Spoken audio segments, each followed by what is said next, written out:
fiebre hay.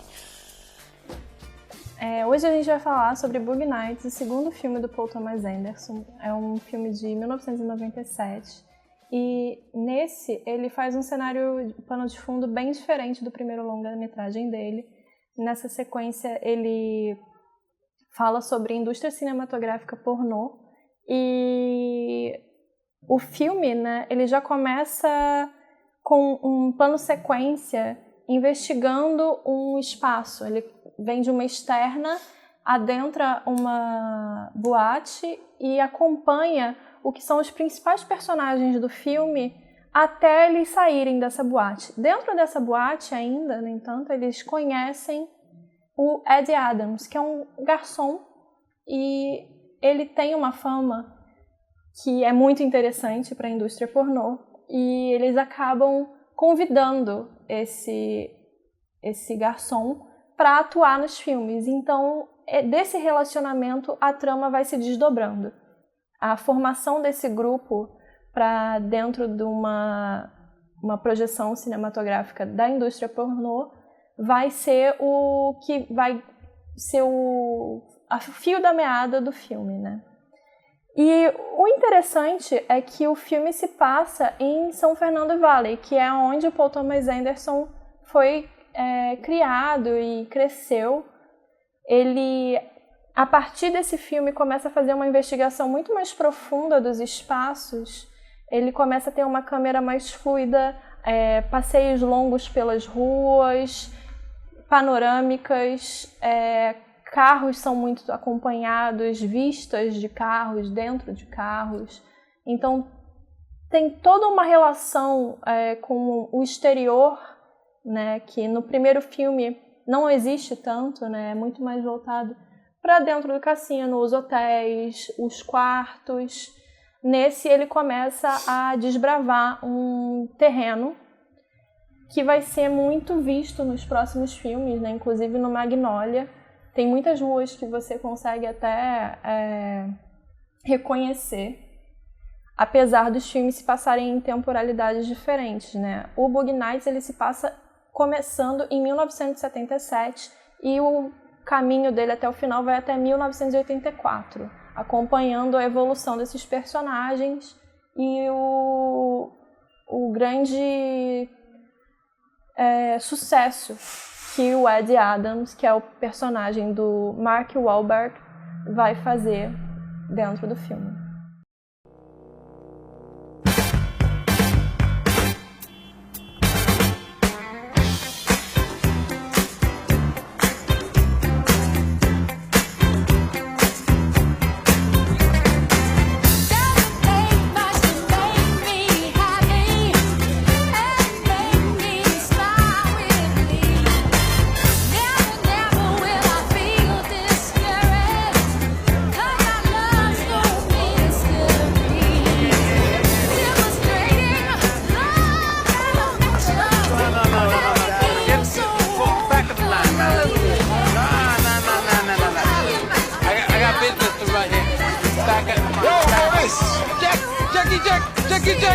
Jackie, how you doing? Oh, and Miss Lovely Amber Wade. Wow. So what's that? I've been pissed off you haven't been around. Oh, we were on vacation. Listen, don't you ever stay away from my club that long again, okay? You got it. Ain't not for nothing, honey, but you are the sexiest bitch in the thing.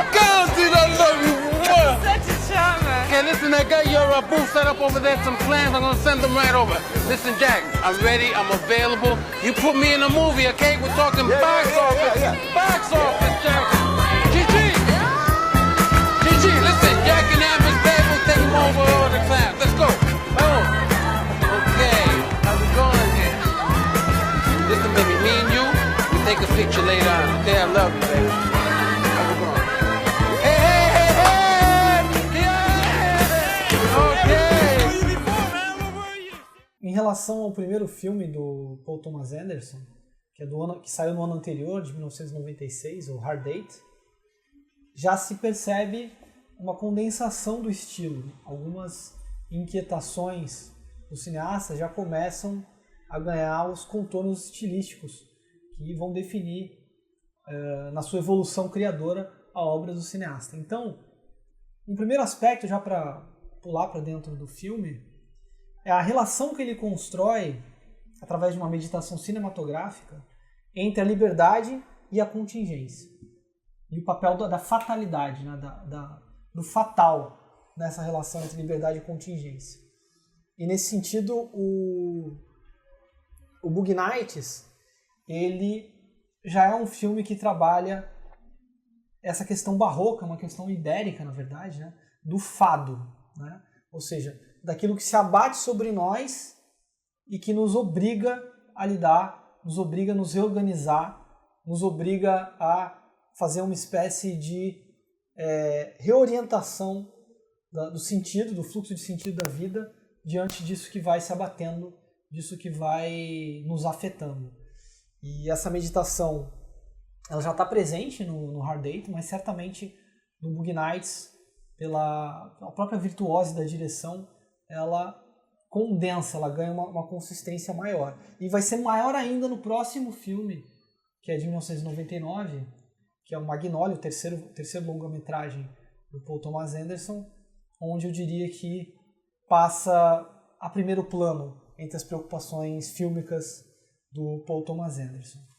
Então, para pular já para o meio do filme, eu queria chamar a atenção para uma série de sequências, uma sequência de sequências que se dá já no terço final do filme, quando o Paul Thomas Anderson ele justapõe diferentes ações simultâneas. Ele coordena através da montagem paralela, por meio de uma série de contiguidades e de simultaneidades, né? Uma sincronicidade de acontecimentos de diferentes personagens, diferentes linhas de ação que estão sucedendo, linhas dramáticas diferentes, mas que, ao serem montadas com bastante virtuose pelo Paul Thomas Anderson, ganham uma unidade rítmica e com isso começam a trabalhar a questão da sincronicidade. Então, ao invés de uma sucessão de acontecimentos, ou seja, de uma lógica do que acontece no filme a partir de uma sucessão linear, onde um fato leva para o outro, o Paul Thomas Anderson começa a trabalhar nesse filme, ou melhor, ele aperfeiçoa já uma inquietação que já havia no Hard Date, de acontecimentos que não são sucessivos, mas sim simultâneos. Então, a gente pode colocar três sequências que são colocadas em série, que é quando os personagens estão no fundo do poço, quando eles estão na sua viagem ao inferno, né? Ou seja, estão no ponto mais baixo da trajetória deles. Por exemplo, quando ele monta em paralelo a cena da Roller Girl, quando ela está fazendo aquele reality show, né? Aquele cinema direto pornográfico, quando o Jack ele entra no carro com a sua equipe de filmagem, vai com a Roller Girl e eles vão caçar alguma pessoa na rua, algum homem na rua, para poder fazer uma cena improvisada, uma cena em cinema direto, dentro da limusine, e dá muito errado é um sexo ruim, né? Dá muito errado porque o rapaz que eles pegam na rua, que eles caçam, né, e que entra no carro e topa fazer essa cena, ele já tinha aparecido numa cena anterior e ele já tinha uma questão lá na escola, né, que é uma instituição que a Roller Girl, ela vai embora, ela parece indo embora, ela sai da sala, ela desliza para fora da escola, porque era um lugar onde ela sofria bullying. Então esse bully reencontra, por acaso, por pura contingência, a Roller Girl dentro da limusine. Essa cena ela é montada em paralelo com uma cena do Ed, onde o Ed, desesperado por dinheiro, suas tentativas de ganhar dinheiro na indústria musical fonográfica fracassam, então ele começa a fazer programas. Ele começa, como ele tem algo especial, né? Ele tem uma vocação, ele tenta usar isso para ganhar dinheiro de outra forma, ou seja, fazendo programas homoafetivos. E aí um desses programas era um golpe, na verdade. Era um programa, era nada mais que uma artimanha de um grupo de linchadores homofóbicos para pegar justamente aquele Michê que estaria fazendo o programa, que no caso é o Ed. E aí você tem também uma situação de extrema violência, né? Que ele é linchado, ele é espancado nessa cena, que é o fundo do poço dele, que é montado em paralelo com a cena da limusine. E logo a seguir, também através de um procedimento de contiguidade da cena, né? Os carros se cruzam, você tem a cena do Buck, quando ele vai comprar alguns doces numa confeitaria e tem um assalto, totalmente por acaso. Ele, na verdade, se abate sobre ele naquele momento um assalto, um tiroteio terrível, com sanguinolento, né? Várias pessoas são mortas, a roupa dele é toda respingada de sangue, mas nesse caso o acaso foi benéfico, porque ele acabou com o dinheiro na mão. Enquanto que a Roller Girl não conseguiu o dinheiro que ela pretendia com aquele programa, o Ed também não. No caso do Buck, ele consegue sair com um saco de dinheiro. É importante também destacar que a trajetória deles para esse caminho, né? Eles começam numa trajetória muito bem sucedida, porque quando eles finalmente se unem com o Ed Adams para começar a fazer os filmes, todos ali estão no seu melhor momento. O Ed Adams é o cara do momento, as atrizes que eles têm são grandes atrizes pornográficas, a indústria está aquecida, eles tiveram uma boa ideia de formato, então tudo ali se reúne a favor deles, né? Então eles vão seguindo num crescente de sucesso que os deixa um pouco entorpecidos, né? Isso vai cada vez mais deixando os personagens inebriados. Contudo, eles, apesar de estarem entorpecidos por essa sucessão de boas coisas acontecendo, os pequenos conflitos individuais, eles vão sempre sendo pontuados. Você tem o personagem do Little Bill, interpretado pelo William H.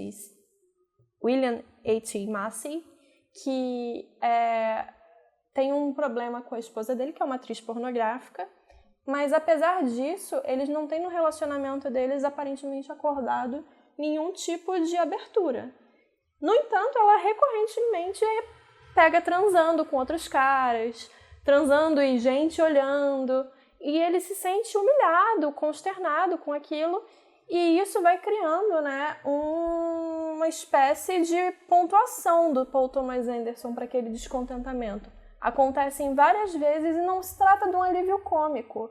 É bem nítido que aquilo vai desaguar em alguma coisa. E, de fato, é o que você falou, existe um momento em que todos eles se encontram no fundo do poço. E eu acho que o limiar dessa situação se dá na virada, né?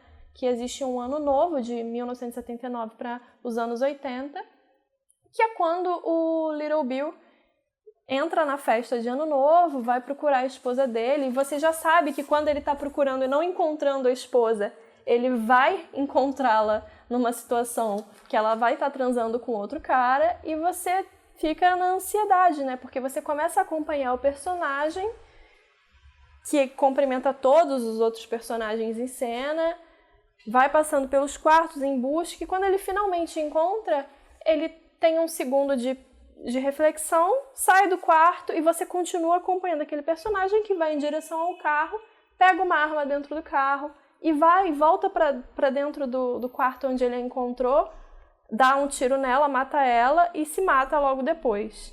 Esse momento, ele é uma das viradas do filme para toda a questão de desencaixe. Parece que a partir dali, tudo que estava minimamente fora do lugar se desloca de uma maneira mais abrupta e as coisas não conseguem mais se encaixar. E aos poucos, os personagens vão saindo daquela sintonia perfeita do começo, porque a primeira cena de Boogie Nights é muito importante também. Ela faz parte dessa criação desse ritmo e dessa sintonia. Existe uma harmonia até quase musical, é tudo muito orquestrado. O Paul Thomas Anderson, ele começa de ele começa a sua sequência fazendo um plano que ele acompanha os personagens entrando numa boate e acompanha esses personagens dentro da boate. Ali dentro daquela boate estão praticamente todos os personagens principais da trama, os que vão ter mais ação e mais relevância. Todos ali conseguem se encontrar, conversar, e você basicamente fica a par de quem são eles e quais são os seus intuitos.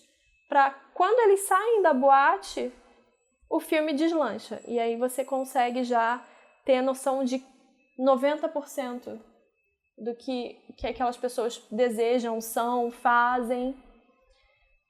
O importante nessa cena é que são 3 minutos, mais ou menos, de plano sequência. E você acompanha esses minutos passando entre os personagens. Você não fica fixo num personagem, como era no caso do Hard Eight, que você entrava no cassino e você acompanhava o Sidney do começo ao fim da sequência. Nesse momento, eu acho que o Paul Thomas Anderson ele aplica o que vai ser muito comum no recurso autoral dele, né? Que é essa passagem de personagens, esse fluxo que muito lembra o Altman, né? Que os personagens se esbarram e você meio que troca a bola, você passa a bola para o próximo. E aquilo vai criando uma espécie de ritmo, uma ligação, né? Entre aqueles personagens e dá força para a história, né? Cria um rumo e uma aceleração. São 2 procedimentos. Essa cena do crime passional, seguido do suicídio, eu tenho um longo plano com 2 ações convergentes nessa sequência, né? Eu tenho a ação, 2 ações paralelas e convergentes, embora não se possa dizer que é a montagem, porque é dentro do próprio plano longo, ou se a gente poderia falar de uma montagem dentro do plano. Ele vai correr em paralelo a cena do acting out, né, do personagem que comete o crime passional, porque ele está sendo sucessivamente humilhado, e ele vai interiorizando aquilo, ele vai impregnando, né, essa tensão dramática sem exteriorizá-la, e aí, num único instante, ele atinge o ponto de não retorno e tem o acting out, que é justamente quando ele exterioriza toda aquela humilhação, aquele aviltamento que ele sentia num ato extremo, que é matar a mulher e o homem que estavam transando no quarto, e depois se suicida. Então essa é uma linha de acontecimentos. E, em paralelo tem o Ano Novo, né? Tem a festa que vai galgando energia, que vai galgando expectativa, que vai, na verdade, se aproximando da meia-noite, e justamente na meia-noite é uma convergência das 2 ações, né? Uma montagem ou uma composição convergente, onde eu tenho a convergência de maneira que quando ele se mata e mata a mulher, acontece também o clímax da festa, o clímax do Réveillon. Esse é um procedimento. O outro procedimento, e aí eu acho que o Thomas Anderson ele coloca essa inquietação do acaso, do fatal e da contingência, acontece nessa parte do filme mais lá pro final, seja nessa sequência tripla, essas 3 sequências que ele monta em paralelo, seja as sequências imediatamente anteriores, que também são os fracassos dos personagens. Nesse segundo procedimento, eu não tenho uma convergência dada por um desenlace da ação. Eu não tenho uma resolução do problema quando as ações convergem numa linha única. Elas se relacionam por ritmo, elas se relacionam por uma espécie de ressonância dada pela capacidade que o Thomas Anderson tem de conferir fluência ao heterogêneo, né? Ele, pela sucessão lógica e pela virtuose na direção, que é uma tradição do cinema americano, né? Desde Griffith, ele constrói uma fluência rítmica muito, muito afinada. E nesse segundo procedimento, as ações não chegam a ser divergentes, né? Por exemplo, no Altman e Nashville, você tem uma montagem paralela e, além disso, divergente, ou seja, a centrifugação vai levando as ações para muito distante umas das outras. Mas, por outro lado, também não é convergente. É como se fosse uma montagem onde eu tenho a conexão entre séries que não unifica numa única linha, né? Ou seja, elas continuam unidas, assim como a linha dos personagens, os próprios personagens continuam unidas, sem encontrar um terreno comum onde eles vão, digamos assim, convergir em termos de opções de vida ou de trajetórias. Cada um tem a sua própria trajetória singular, tem as suas próprias diferenças, assim como a montagem é o processo intelectual dessa composição no Thomas Anderson. E aí, no Hard Eight, que é o filme anterior, de 96, em primeiro lugar, o título do filme, né? Hard Eight é quando você tira nos dados, né, no cassino, Você joga 2 dados, o hard date o que é? O 8 duro, né? Quando você tira 4 e 4, 4 num dado, 4 no outro. O easy 8 é quando você tira 5 e 3, 2 e 6, enfim, o easy 8 é muito mais fácil. O hard date é só quando os 2 dados dão 4. Então o título do primeiro filme, qualquer que tenha sido, como chegou esse título, né? O diretor queria outro título, mas enfim, né, em termos de filme, já indica justamente a potência do acaso, e o acaso como um desafio aos personagens. E o próprio Sidney, no Hard Date, ele é um personagem que transformou os cassinos, transformou essa existência submetida à chance, submetida à sorte, no seu próprio modo de vida. O habitat dele é o cassino. Então ele, através de método, através de prudência, através de toda uma ética da existência, o modus vivendi, ele aprendeu a tirar proveito daquilo e tenta ensinar isso para um loser, para um fracassado, que é o John. E no Magnolia, que vai ser o próximo filme, e a próxima aula a gente vai discutir isso, me parece que ele aprofunda esse segundo procedimento, onde você tem uma pontagem paralela e que funciona ao redor do acaso. Na verdade, não tem uma ação, não existe um obstáculo a ser superado, não existe um inimigo a ser vencido. Os personagens não se reúnem num objetivo comum. Os personagens, eles estão submetidos ao acaso, eles têm que se virar e montarem, se agenciarem nesse acaso. No Magnolia, eu acho que ele aprofunda ainda mais isso, porque a meditação ali cinematográfica, ela vai estar sob uma coincidência assombrosa, né? Tanto a primeira sequência do Magnolia é uma combinação absurda de coincidências que geram um fato assombroso, e o final do filme também será essa coincidência assombrosa. E eu diria mais, ele ainda vai aprofundar tanto esse processo que no Magnolia o evento ao redor do que a montagem paralela das várias linhas éticas vão se desenvolver é um fato inexplicável, é um evento que não vai ter explicação no filme. Ou seja, é uma espécie de surplus de sentido que cabe aos personagens preencherem. O filme não vai te informar, o filme não vai te vender um valor, ele não vai te prescrever uma moral, ele não vai ter um tribunal de julgamento, ele vai submeter os personagens à contingência, e aí que são elas. Ele quer saber como os personagens eles se viram. E aí eu acho que tem realmente um trabalho cinematográfico do Thomas Anderson nessa discussão entre liberdade e contingência numa situação dos Estados Unidos dos anos 90, do tardo capitalismo norte-americano, onde você tem que criar os seus próprios valores, onde você tem que enfrentar uma falta de lugar nessa sociedade capitalista, seja uma sociedade moralista, no caso do Boogie Nights, né? E a partir de seus próprios meios, por sua própria conta. Eu acho que no Paul Thomas Anderson você tem uma atualização dos valores americanos, sim. E, de fato, os personagens eles não são julgados pelo autor. Eles sempre se encontram em locais que, para aquele tipo de moral exercida, existe uma compreensão sempre a ser colocada. Os personagens eles não são simplesmente o bom, o mal, o equivocado, o criminoso. Eles são muito mais do que isso, eles vão muito além.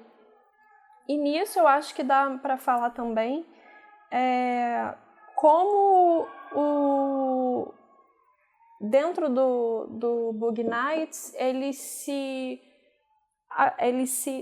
reúnem num núcleo, né? Eles se encontram dentro da boate e a partir do pacto de que iriam fazer filmes juntos, eles criam uma espécie de família, um funcionamento que os protege ao mesmo tempo dessa sociedade que iria colocá-los à margem ou criminalizá-los, como acontece com Buck, ao ponto dele não conseguir um empréstimo no banco por estar associado com a indústria pornográfica. Mas dentro daquele núcleo, eles são muito bem-sucedidos, eles conseguem ali criar uma espécie de fortaleza, um ecossistema que faz para eles todo sentido.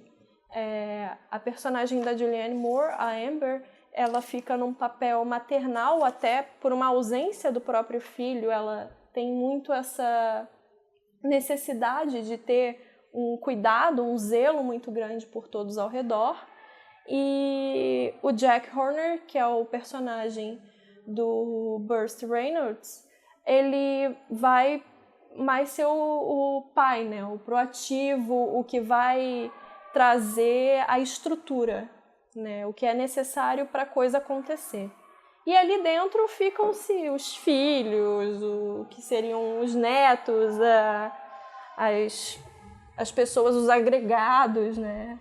E tudo vai funcionando para conseguir para aquelas pessoas trazer dentro do capitalismo uma forma de existência satisfatória. Eles estão muito bem sucedidos no momento que eles estão dentro daquele núcleo. E aquele núcleo, ele se faz necessário, porque do momento que eles dissipam aquele núcleo, que aquilo do descompasso ocorre, tudo começa a se desmantelar. E aí, quando eles começam a se reagrupar, mesmo que por acasos novamente, né? Por acaso o Dickler resolve voltar, por acaso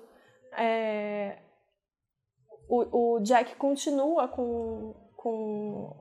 trabalhando para a indústria, o Buck, por acaso, ele poderia ter largado tudo e seguido o rumo dele com a família dele, mas ele permanece próximo. Então, eles ali conseguem sustentar uma estrutura. Eles veem que aquele funcionamento era o que precisava para continuar a engrenagem sendo alimentada. O que funcionava era eles juntos fazendo aqueles filmes dentro de um certo ritmo. Então, o que eles descobrem no final do filme, que é talvez um vício do Paul Thomas Anderson, ele tende sempre a trazer finais que não sejam... Por mais que o percurso seja muito doloroso e trágico para os personagens de alguma forma, ele sempre traz algum conforto, algo para você poder colocar uma esperança em cima. Então, no final de Bug Nights, você tem essa sensação de que ali eles vão conseguir se reinventar, apesar de todos os desentendimentos, apesar de cada um ter sua nova ambição, a sua própria ambição, e que juntos eles vão seguir bem. É um final feliz. O Paul Thomas Anderson, ele é um cineasta muito americano. Muito americano. E dizer que ele é um cineasta americano é dizer que ele está associado à base, né, construtiva, a matéria-prima e a técnica e as escolhas do cineasta estão ligadas a uma determinada escola de montagem, que é a escola da montagem orgânica. Ou seja, é muito importante a economia de meios, a eficiência na aplicação dos recursos, a capacidade de você não ter excessos nem faltas, ou seja, as coisas elas se relacionarem umas com as outras, elas existirem umas para as outras e funcionarem muito bem juntas. E dar imprimir uma sensação de continuidade, uma sensação de fluidez, de fluência, né? Da imagem movimento, que é a grande tradição, né, que vem desde Griffith e atravessa o cinema clássico norte-americano. Sem dúvida que toda essa agilidade, isso que a gente identifica como virtuosismo do Paul Thomas Anderson, tem a ver com essa capacidade de atualizar o que o cinema americano clássico tem de melhor. Mas, sem dúvida que atravessa também a crise da Hollywood clássica, a crise do cinema clássico, a crítica da Hollywood pela nova Hollywood, né, pelos cineastas críticos norte-americanos dos anos 70, principalmente, anos 60 e 70, ele é muito influenciado por esses cineastas que já estão numa fase que já não se veem como participando da grande indústria ou dos grandes estúdios dentro daquele formato totalmente mercadológico, onde o produtor ele determina as principais escolhas, as principais decisões. Eu estou falando Martin Scorsese, Brian De Palma, o Cassavetes e o próprio Robert Altman, que são cineastas que imprimem um autoral e se rebelam contra esse sistema hollywoodiano, mas ao mesmo tempo, ao fazer essa crítica, eles acabam nutrindo o Hollywood de uma renovação, né? De uma abertura de um cinema que não é exatamente alternativo, mas é um cinema renovado, né? Que eles acabam revitalizando o cinema americano, cujos gêneros e cuja indústria já enfrentavam uma crise depois da década de 50. Então o Thomas Anderson ele bebe bastante disso. Então não é simplesmente a montagem orgânica griftiana, porque a montagem orgânica do cinema clássico ela é um modo não só como o cinema se pensava naquela época, mas como a própria sociedade americana se pensava. Ou seja, você tinha dentro de uma montagem orgânica, seja ela paralela convergente ou paralela acelerada e convergente, você tem a construção de valores americanos, você tem a formação de uma sociedade que, embora seja marcada por contrastes, que embora seja dividida, embora tenha suas minorias, seus conflitos internos, ela se une no final ao redor da nação, ao redor da família, ao redor do sacrifício do herói, dos mocinhos, né? O bem triunfa, né? O desenlace da ação é quando os mocinhos eles acabam vencendo as ameaças, ou mesmo que eles sejam vencidos, o filme tem um caráter admonitório, de alertar, olha, se você for pelo caminho do vício, você vai ser derrotado. Ou seja, o filme ele tem um componente de julgamento e ao mesmo tempo ele afirma uma sociedade, uma nova sociedade capitalista do século XX, que é muito dinâmica, que é muito mobilizada, que tem uma economia de meios que é regida pelo princípio da eficiência e que, portanto, precisa de homens de ação, o self-made man, precisa do sucesso, da busca do sucesso. Já os cineastas críticos da nova Hollywood, eles já não acreditam mais no sonho americano. Eles já não se veem pertencentes a essa comunidade de valores que o cinema clássico glorifica enquanto ideia cinematográfica. Então, são cineastas que vão abordar outros temas, vão abordar a guerra, os males da guerra, vão abordar os vícios do consumismo, da mídia vazia, esvaziada norte-americano, vão trabalhar ou numa linha mais do delírio, da psicopatia dos Estados Unidos, Taxi Driver, por exemplo, ou então seus Raging Bulls, né? Suas tormentas de ódio e de inadequação, enfim, são personagens inadequados, são histórias fraturadas. Nós já estamos falando de uma sociedade onde o sonho, para muitos, é um pesadelo. Na verdade, há um estremecimento do sonho americano.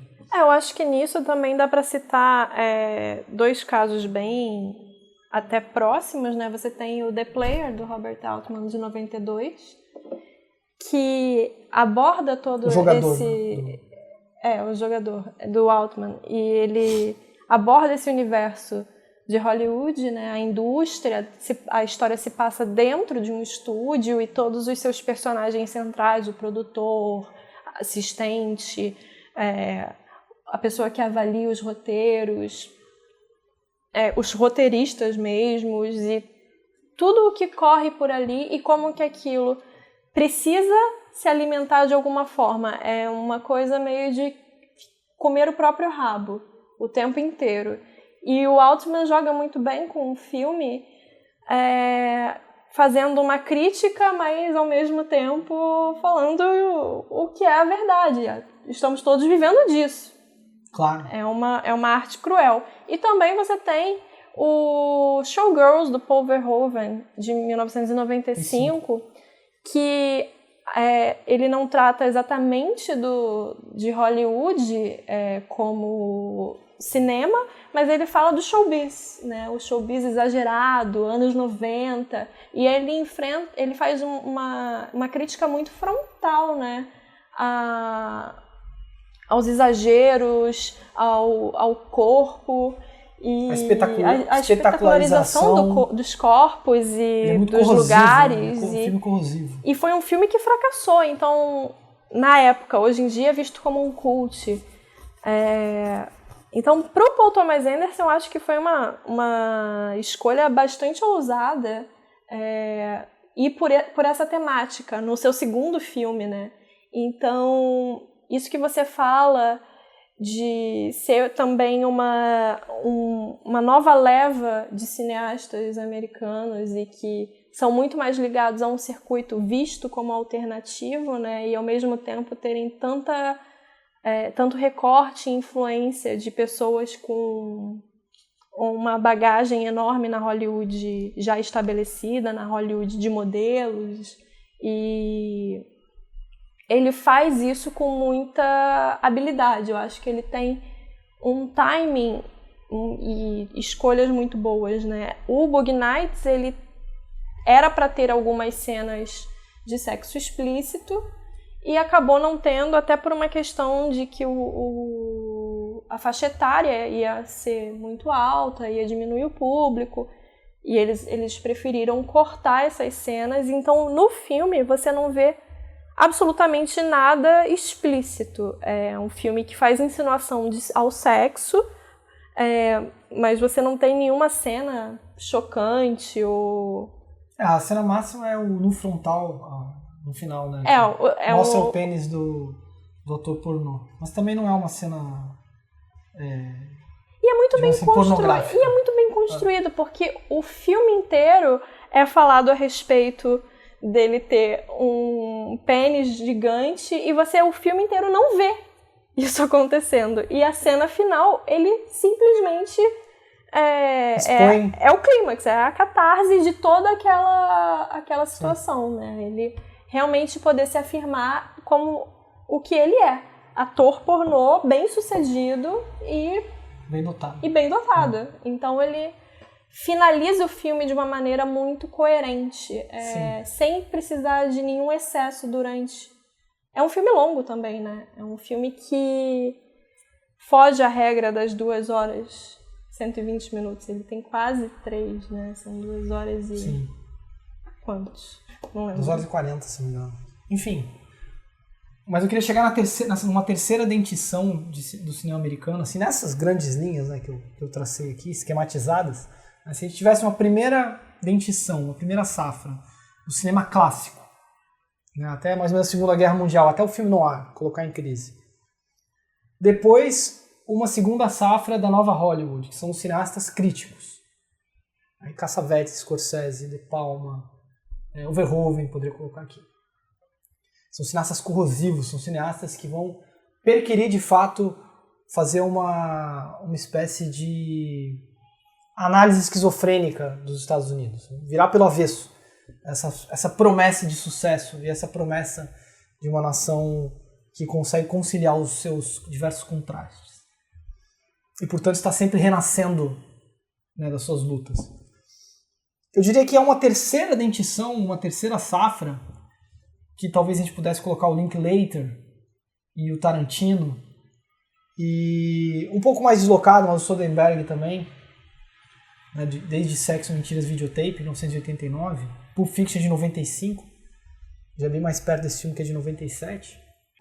Uma terceira safra que já não acredita mais nos valores da sociedade americana, que já é absolutamente deslocada de qualquer promessa, não vai acreditar, não vai reafirmar nada no final, portanto não vai julgar, porque não tem uma referência, digamos assim, um padrão ou uma medida para poder julgar. Não acredita, não tem esse padrão.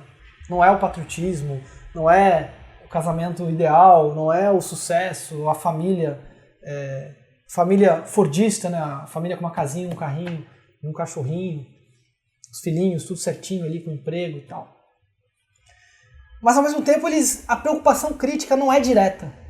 Eles não estão preocupados em colocar um tema social ou um tema político, direto, o Tarantino, o próprio Thomas Anderson. Não é a estratégia de ataque cinematográfico não parte por aí. Não tem essa pretensão. E por isso muitos os acusam de serem cineastas pós-modernos, de meio que submergir num pastiche de tudo que veio antes. Nessas ladainhas infinitas, né, da morte do cinema, de vez em quando o pessoal decreta a morte do cinema. Imagina, tem 120 anos o cinema e tem gente já querendo decretar a morte do cinema. E aí tudo é uma mera reflexão sobre o que aconteceu antes e tal. E aí esses cineastas seriam o pós-cinema, né, ou seja, já é um cinema que emerge numa ironia pós-moderna, que apenas está preocupado em citações, um pastiche, para um mero deleite dos cinéfilos, ou um mero deleite daqueles que vivem do cinema pelo cinema, né? Uma espécie de história do cinema autista, que não se relaciona com o mundo ao redor. Não, o fato deles não terem uma abordagem política, uma abordagem social direta, não significa que o filme não esteja entretecido com uma série de linhas que perpassam o que está acontecendo naquele tempo, inclusive intempestivamente, colocando essas linhas em crise. E no caso dessa terceira geração, me parece que a matéria-prima, o dado de entrada, as condições de contorno do universo que esses cineastas elaboram, já é um universo niilista. Já é um universo onde você tem a dissolução dos vínculos, seja dos vínculos da sociedade americana, seja de uma crítica de uma esquerda, ou de uma ideologia, ou de uma tentativa de formular uma nova escola subversiva. Né? Já não há mais essa crença numa oposição dialética ao status quo. E aí o que acontece? Toda a experimentação desses cineastas, essa meditação cinematográfica, se dá como dentro de uma situação de dissolução dos laços, numa situação onde você não tem portos seguros, você não tem valores tangíveis à disposição, à mão, você reconstrói laços de afeto, você reconstrói uma comunidade não orgânica, ou seja, na medida que você não tem amor. Porque se a gente pensar com Eisenstein que a montagem é o processo intelectual pelo qual não só o filme se pensa, mas a sociedade em que aquele filme se insere se pensa, na medida que você não tem mais uma montagem convergente, você precisa conviver, por um lado, com o acaso e, por outro lado, com a impossibilidade de unificação. Então você tem, se a gente vai chamar de famílias, mas são famílias anômalas, famílias sui generis, ad hoc, né? Famílias que são formadas por bandos prestes a se dissolver, né? Aquele grupo ele é muito precário, ele está sendo ameaçado o tempo todo, seja por questões internas, por incompatibilidades, seja por uma rejeição externa, né? Seja a rejeição da indústria,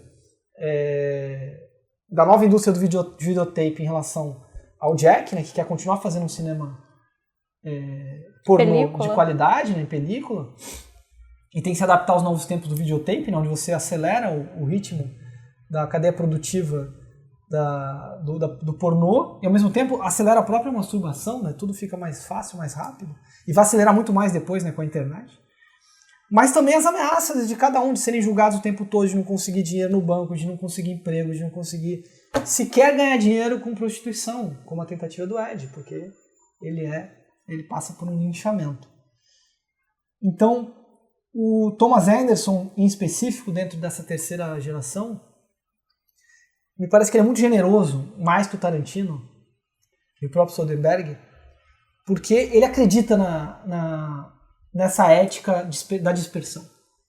Ele realmente tem uma relação amorosa com os personagens e ele aposta numa espécie de novo regime de relações dentro, por exemplo, do mundo dos cassinos, do mundo das estradas, do mundo dos lugares transitórios, dessa transiência generalizada do Hard Eight, mas também de um mundo fraturado, submetido a todo tipo de julgamento, atacado de todos os lados, com as suas ameaças próprias, né? Você tem um pedófilo no filme que é uma ameaça, você tem a questão... Porque eu acho que o que é importante destacar é que não é amoral. Ele tem ele tem valores, ele tem colocações, mas existe uma ética. Você não tem princípios e valores prévios para guiar sua conduta. Você tem que criá-los na contingência que se apresenta. Sim. E esse é o grande desafio para cada um dos personagens. E, obviamente, para os procedimentos cinematográficos que ele constrói essa, não diria coesão, mas esse agenciamento, né, que é perpassado pelo desejo, que é perpassado por sonhos, que é perpassado por um sistema não diria de utopia, mas um sistema desejante de cada um. É muito interessante até analisar o personagem do Ed no começo, né? Quando ele está em casa e você vê ele no quarto, ele tem diversos posters, né? Corpos, modelos, atrizes, o Al Pacino, né? É o Al Pacino que tem, né? Ou é o De Niro, não lembro. Acho que é o Al Pacino. Ele tem uma certa fissura que eu acho que é uma forma do próprio Paul Thomas Anderson declarar essas referências todas que ele carrega, mas que a partir daquilo ele quer construir algo novo. Porque ele sai de casa justamente porque naquele ambiente ele não consegue responder às expectativas, que são expectativas do passado, né? Que ele tivesse um emprego formal, que ele realizasse uma série de procedimentos tradicionais com os quais ele não se identificava, né? E aí é muito interessante pensar também o que a gente estava conversando antes, de o personagem ser um ator, né, o Mark Wahlberg, interpretando o Ed Adams, que em dado momento resolve interpretar um outro personagem, que é o personagem dele pornô, e por esse nome ele vai ser chamado a maior parte do filme, que é o Dirk Diggler. E você levantou também a questão da Julianne Moore. Sim. Que a gente conhece 90% do filme, ela como Amber. E em um dado momento, alguém liga, que é uma criança ligando, procurando a mãe, que se chama Maggie. E ninguém na festa, estando na casa da Amber e do Jack, sabe quem é Maggie. E o telefone nunca é passado, ela não fala com o filho, aquela mensagem é perdida, no final ela perde a guarda do menino, não consegue mais ter acesso a ele. E a gente descobre que ela carrega esse nome também. Então tem uma série de dobras e personagens interpretando outros personagens. Eu acho muito próximo também do que acontece com o personagem do Bucky, que em diversas fases do filme tenta se adequar a uma norma de vestimenta, ele muda o estilo, linguajar, tentando buscar uma inserção. Todos eles ali estão buscando uma inserção, e eu acho que a inserção é uma das temáticas que estão no Paul Thomas Anderson, não como você ser inserido, mas personagens que estão numa solidão porque não conseguem se inserir, e eles ficam numa busca errante de como seria o método mais adequado, o que os faria finalmente conseguir chegar a essa adequação. E, bom, falamos da montagem, para falar um pouco também do movimento de câmera, da mise-en-scène, né, para pensar mais globalmente. Porque, evidentemente, né, os planos sequências no Paul Thomas Anderson, eles têm uma importância vital. O plano sequência que a gente poderia remontar ao Altman, né, sem dúvida. No próprio filme O Jogador, você tem a primeira sequência, um enorme plano longo, acho que são 6 minutos. Mas a gente poderia pensar também no Orson Welles, né, A Marca da Maldade, tem aquele plano de sequência maravilhoso no início do filme. Justamente uma câmera que é uma câmera prospectiva, ou seja, a câmera ela não vai se concentrar somente numa ação. Ela não vai simplesmente seguir um único personagem. Aí eu concordo que, de fato, do Hard Eight para o Boogie Nights, você tem uma libertação maior da câmera. No Hard Eight tem aqueles planos que a câmera ela acompanha o Sidney pelo cassino, geralmente as costas dele, na altura do ombro. É um plano que, enfim, o Murnau já usava nos anos 20, usou muito em Tartufo, O Último dos Homens.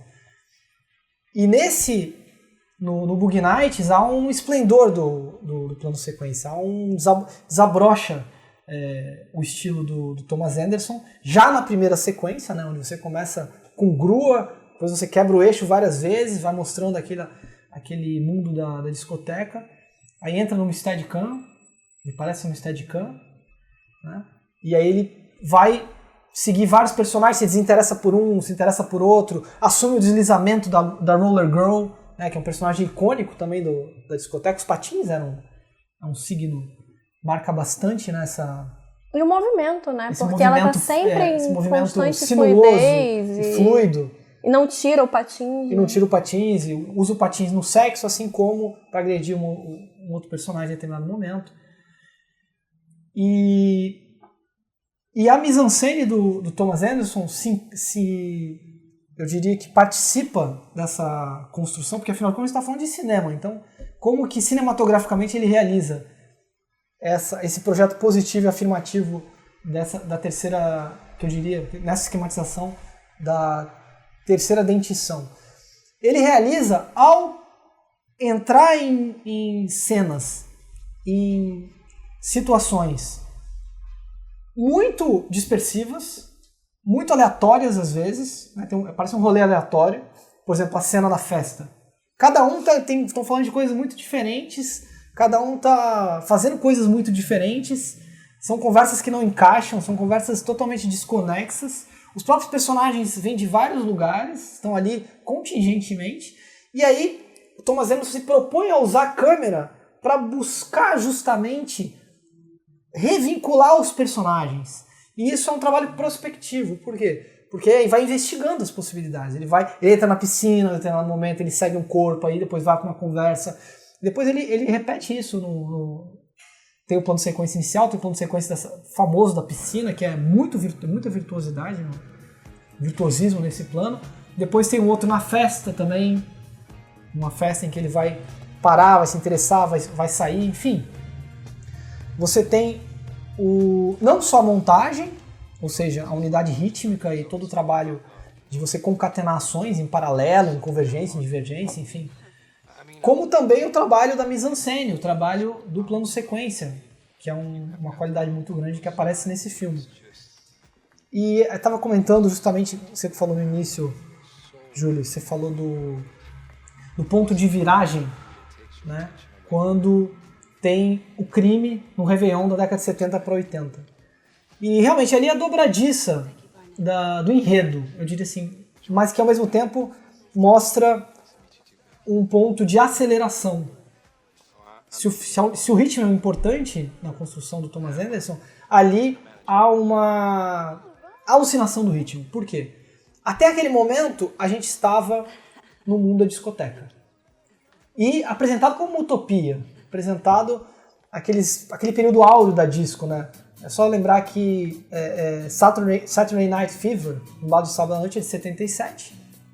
Então você tem aí, de 77 até 80, uma fase áurea, uma fase, né, que os Bee Gees, eles explodem dentro das pistas de dança, né? Eles têm a live, toda essa... Inclusive tem na trilha sonora na música do Bee Gees, não tem? Bee Gees, não tem? Tem. E ao mesmo tempo, ali é uma espécie de inocência, de paraíso. Embora já haja elementos que depois vão ser críticos, né? Por exemplo, o pedófilo já está presente, já tem uma overdose de uma personagem, você já tem tensões aparecendo ali entre eu eles. acho que o Paul Thomas Anderson ele faz um circuito muito pontuado, né? Apesar do começo do filme ainda em 77, ele ser muito sutil nesses conflitos, nesses deslizes, eles vão começando a ser mais perceptíveis, ele vai dando atenção maior a esses casos, até que quando acontece o Réveillon e o personagem do Little Bill comete o assassinato e o próprio suicídio, ele vai dar uma proporção muito maior que dá essa sensação de aceleração E aí? Dos personagens, do descontrole, das drogas. Tudo começa a ser muito mais explosivo, né?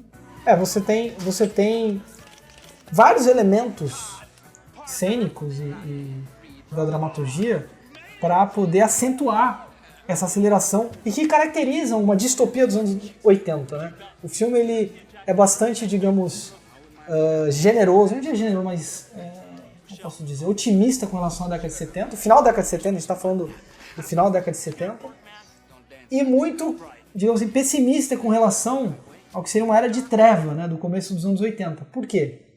Você tem, primeiro a música acelera, você entra numa música muito mais, ela é muito mais rápida e muito mais frenética nos anos 80. Você tem a cocaína entrando devastadoramente nos personagens, ela é devastadora para os personagens, devastadoramente. Você tem, inclusive atrapalha o Dirk Diggler na sua atuação, ele não consegue ter uma ereção para poder filmar no momento que era para ter. E os outros personagens também começam trajetórias que a cocaína, ela, de certo modo, precipita a queda dos personagens. Você tem a passagem do cinema e da cadeia de produção do cinema em película para o videotape.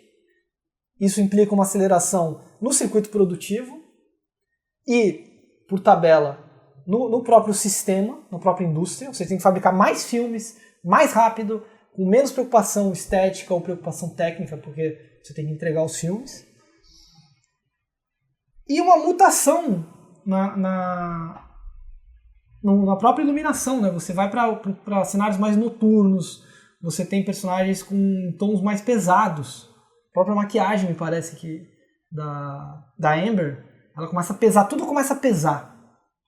Começa a ter cenas de choro, começa a ter vários acting outs. Você tem, digamos assim, uma espécie de... Os personagens não conseguem dar conta do novo ritmo. Se já era difícil você conseguir os arranjos precários, você conseguir juntar aquelas pessoas nessa família improvisada, nessa família ad hoc, nesse bando, né, de pessoas que se reúne ali numa empresa de capitalista para conseguir ter dinheiro também e ao mesmo tempo realizar os sonhos. Quando o ritmo acelera, quando você tem a alucinação dos anos 80, eles não dão conta mais daquilo.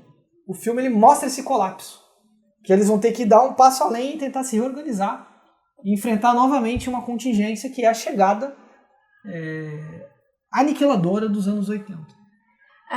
Uma coisa que você falou sobre o Paul Thomas Anderson ser muito orgânico, né, na montagem, eu acho que também tem um elemento orgânico que ele sempre faz uso e que a gente comentou no vídeo passado, que é a recorrência do elenco, né?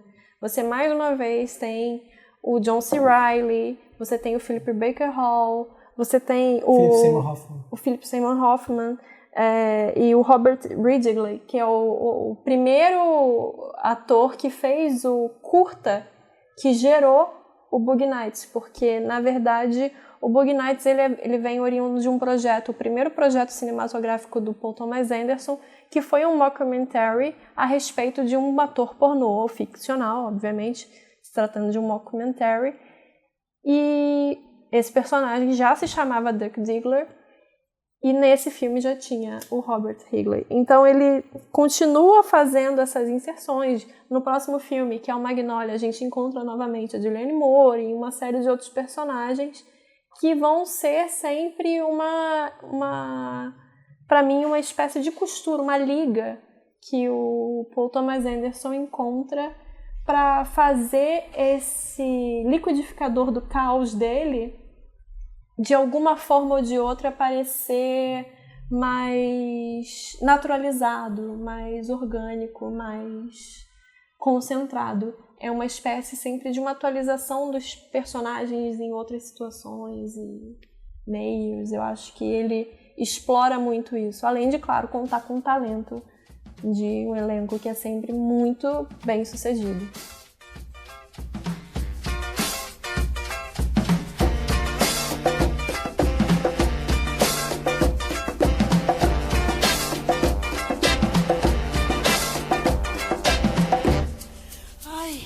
¡Ay, qué fiebre hay!